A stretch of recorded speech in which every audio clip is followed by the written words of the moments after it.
नमस्कार, सन्मार्ग लाइव में आपका स्वागत है। मैं हूं आपके साथ कीर्ति तिवारी और मेरे साथ है मेरी सहयोगी रेखा मिश्रा।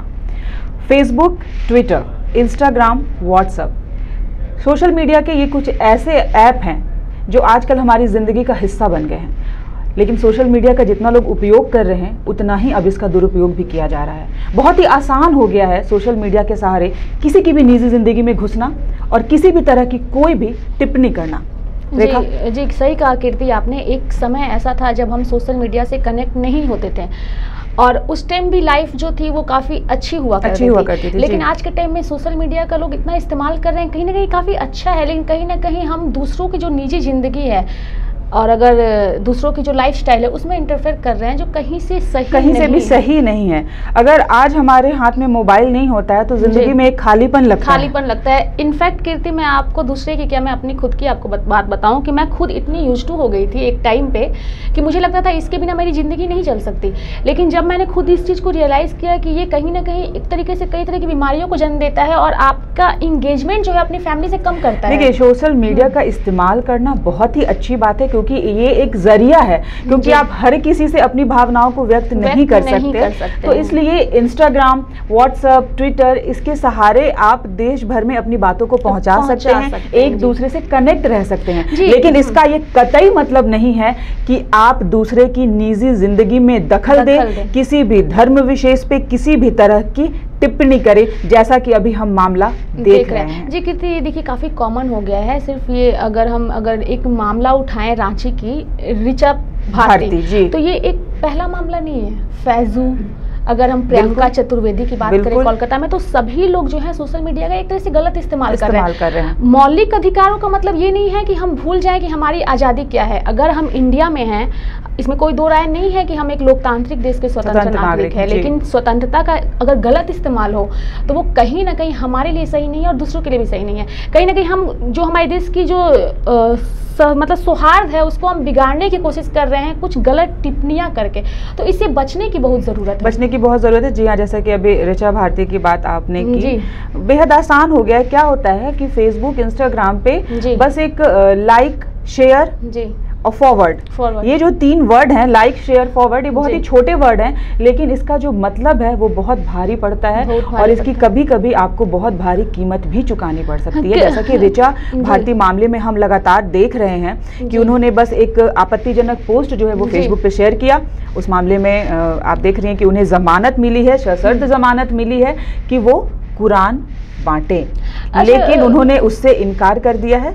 हालांकि कोर्ट ने भी अब ये फैसले को वापस ले लिया है। अच्छा कीर्ति, आप इससे कितना सहमत रखती हैं? जैसा कि उन्होंने एक पोस्ट शेयर किया जी, उन्होंने एक धर्म विशेष के प्रति आप मतलब जो गलत था, अगर उन्हें अपनी गलती को रियलाइज करना था तो उन्हें एक मतलब भगवान श्री कृष्ण ने भी कहा था कि जो ज्ञान है वो भंडार है, बांटने से बढ़ता है। और कहीं ना कहीं गीता और कुरान जो है वो ज्ञान का भंडार है। देखिए, अगर हम आपने मौलिक अधिकारों की बात की तो ये बिल्कुल सही बात है। हम सब जानते हैं कि हमारे मौलिक अधिकार क्या क्या है। आपको बोलने की स्वतंत्रता है, आपको आजादी दी गई है कि आप अपने मन मुताबिक कपड़े पहने। तो आपको जो स्वतंत्रता दी गई है तो आपको उसका गलत इस्तेमाल नहीं करना है। आपको आजादी है कि आप अपनी बातों को रखें, लेकिन आपको ऐसी टिप्पणी नहीं करनी है जिससे किसी धर्म विशेष को ठेस पहुंचे। बिल्कुल, क्योंकि हम एक ऐसी कंट्री में रहते हैं जहां हर धर्म के लोग रहते हैं। और रही बात कुरान बांटने की, तो मुझे नहीं लगता कि इसमें कुछ गलत है। इसलिए क्योंकि जितना अगर मैं सभी धर्मों को मानती हूँ, अगर मैं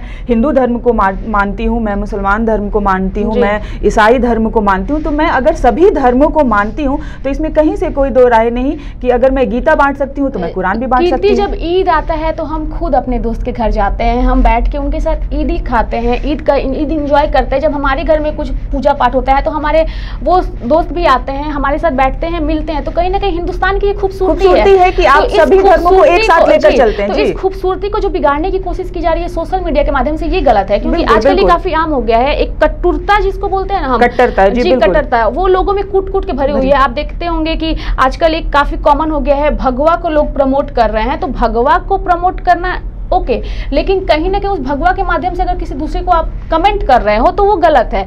मैं भगवा हूँ तो मैं हिंदू हूँ तो मैं बहुत अच्छी हूँ, अगर कोई कट्टर है तो भाई वो कट्टर है। तो धर्म अपनी जगह है, धर्म विशेष पे तो कोई टिप्पणी बनती ही नहीं है, क्योंकि सभी अगर मैंने हिंदू धर्म में जन्म लिया तो मुझे बचपन से उसी हिसाब से मेरा पालन पोषण हुआ, तो मेरा उस धर्म से एक लगाव है। लेकिन इसका ये कतई मतलब नहीं कि मैं बाकी धर्मों को इससे परे समझूं। बाकी धर्म भी मुझे उतने ही प्रिय है जितना मुझे हिंदू धर्म प्रिय है। और अगर हम बाकी धर्मों को अपने से परे समझने की अगर कोशिश करेंगे तो कहीं ना कहीं जो माहौल है वो बिगड़ेगा ही, क्योंकि यहाँ पे हर धर्म के लोग हैं। और यही हो रहा है कीर्ति, हर जगह सोशल मीडिया का लोग गलत इस्तेमाल कर रहे हैं। सोशल मीडिया एक ऐसा माध्यम बन गया है कि लोग अपनी पर्सनल चीजों को शेयर कर रहे हैं। आज हम जो ये बातें दर्शकों को बता रहे हैं वो हमारी बातों को बताने का बस मकसद ये है कि आपसी सौहार्द को ना बिगाड़े, सभी धर्म एक बराबर हैं, सभी धर्मों की जो विशेषता है उसे बनाए रखें और आपस में भाईचारे की तरह जिए, क्योंकि हम लोग इंडिया में रहते हैं, नहीं भूलना चाहिए हम। और इंडिया में हमें कई तरह की ऐसी स्वतंत्रता मिली है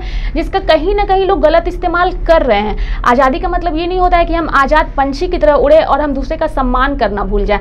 आज़ादी एक लिमिट में रह के करें और वहीं तक करें जहां तक हमारा दायरा है, उस दायरे को क्रॉस ना करें। जी हाँ, क्योंकि बहुत आसान है, मैंने कहा कि व्हाट्सएप फेसबुक, क्योंकि हम सब उससे यूज टू हैं, लगातार उससे यूज टू है, उसके बगैर रह नहीं सकते। कहीं ना कहीं ये एक ऐसा माध्यम है जिसके बिना हम सोच भी नहीं सकते, कल्पना नहीं कर सकते। जब हम सो के उठते हैं तो हमें फोन चाहिए, सोने से पहले हमें फोन चाहिए, तो कहीं ना कहीं हम इसके आदी हो गए हैं। गुड मॉर्निंग मैसेज से लेके गुड नाइट मैसेज तक बहुत जरूरी हो गया है अब लोगों को। तो इसका ये मतलब नहीं है कि हम अगर फोन से जुड़े हैं तो फोन हमारे लिए खराब है। कहीं ना कहीं ये हमारी फैमिली से हमें कनेक्ट करके रखता है, हमारे दोस्तों से कनेक्ट करके रखता है। एक टाइम था जब हम अगर अपने पापा या पूर्वजों की बात करें तो उनके टाइम में उनके फ्रेंड सर्कल से उनका ज्यादा कनेक्शन नहीं हो पाता था, लेटर लोग देते थे। लेकिन आज व्हाट्सएप इतना इजी हो गया कि लोग फटाक से एक मैसेज टाइप अपने पुराने दोस्तों को ढूंढ रहे हैं, क्योंकि उनसे कनेक्ट है। पहले होता था कि स्कूल छोड़ दिया तो दोस्त नहीं मिल रहे हैं, अरे बहुत पहले की बात हो गई, चिट्ठी का जमाना हुआ करता था। लेकिन आजकल ये जो फोन है, ये दिख भले छोटा रहा है लेकिन जो इसकी उपयोगिता है कीर्ति वो काफी वही मैं समझाना चाह रही हूँ कि जितने ऐप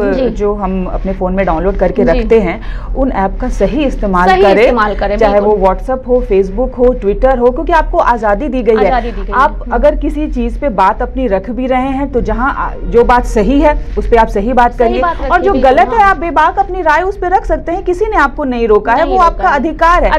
लेकिन आपको पूरी कोशिश करनी है कि किसी भी धर्म विशेष पर टिप्पणी करने से आप बचें, क्योंकि सभी को अपना धर्म उतना ही प्रिय होता है। जी बिल्कुल, जैसे कि ऋचा भारती ने धर्म विशेष के प्रति आपत्ति तो उन्होंने कर दी, पोस्ट उन्होंने शेयर कर दिया, लेकिन माफी मांगने में उन्हें आपत्ति हो रही है, कुरान बांटने में उन्हें आपत्ति हो रही है। इतनी आप कट्टर कैसी हो सकती हैं अपने धर्म को लेकर के? अगर आपने कुरान बांट ही दिया होता तो ये बहुत बड़ी बात नहीं है। एक तरह से आपने उस धर्म के प्रति, लोगों के प्रति आस्था दिखाई कि मैं आपके धर्म से नफरत नहीं करती। जी, तो मेरा समझाने का मतलब यही है रेखा कि आप सभी धर्मों को एक बराबर समझे, कोई भी धर्म ऊपर नीचे नहीं होता, क्योंकि हम एक ऐसे मतलब हिंदुस्तान में रह रहे हैं जिसकी खासियत ही यही है कि हमारी जो संस्कृति है, हमारी जो परंपरा है वो हमारे सोच से ही है, क्योंकि हिंदुस्तान की सोच ही ऐसी है कि हम सब आपस में भाई हैं। यही तो खूबसूरती है जो हिंदुस्तान को दूसरे देशों से अलग बनाता है कीर्ति। दूसरे अगर देश की हम कंट्री की बात करें तो इतनी ज्यादा स्वतंत्रता नहीं मिली है। मौलिक अधिकार की अगर हम बात करें तो हमारा जो अधिकार है,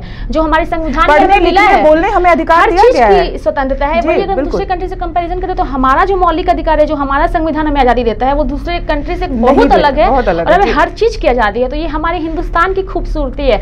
लेकिन सोशल मीडिया का गलत इस्तेमाल करके लोग जो हैं इसको खूबसूरती को थोड़ा धुंधला कर रहे हैं। इसलिए मैं और मेरी सहयोगी आपसे बार बार ये अपील कर रहे हैं कि अगर आपके दिमाग में भी ऐसी कोई सोच है तो उसे कतई अपने ऊपर हावी ना होने दें और सोशल मीडिया का सही इस्तेमाल करें, उसका सदुपयोग करें, उसके दुरुपयोग से बचें। और एक अपील और कि आप ना तो हिंदू बनने की कोशिश करें, ना आप मुस्लिम बनने की कोशिश करें, ना आप सिख बनने की कोशिश करें। आप कोशिश करिए हिंदुस्तानी बनने की, क्योंकि हम हिंदुस्तान में रहते हैं, हम इंडिया में रहते हैं, तो कोशिश होनी चाहिए कि हम एक हिंदुस्तानी बने। हम सब हिंदुस्तानी हैं। मुझे लगता है कि अगर हमारे पास एक मुस्लिम आता है, अगर उसका खून बहेगा तो हमें देख के तकलीफ होगी। अगर हम उन रंग को मिलाएंगे तो हमारा खून उनका रंग एक ही होगा, खून का रंग एक ही होता है, लाल। कोशिश करनी चाहिए हिंदुस्तानी बनने की, ना कि किसी एक जाति विशेष को पकड़ करके उस पर टिप्पणी करने की। तो इन अपील को आप जरूर ही फॉलो करें। हाँ, तो हम आखिरी बार ये अपील कर रहे हैं कि सोशल मीडिया बहुत ही अच्छी चीज़ है, लेकिन उसका सदुपयोग करें, उसका दुरुपयोग बिल्कुल ना करें। आप हमारे साथ जुड़े रहिए, बने रहिए और हमारा चैनल सब्सक्राइब करना मत भूलिए। नमस्कार।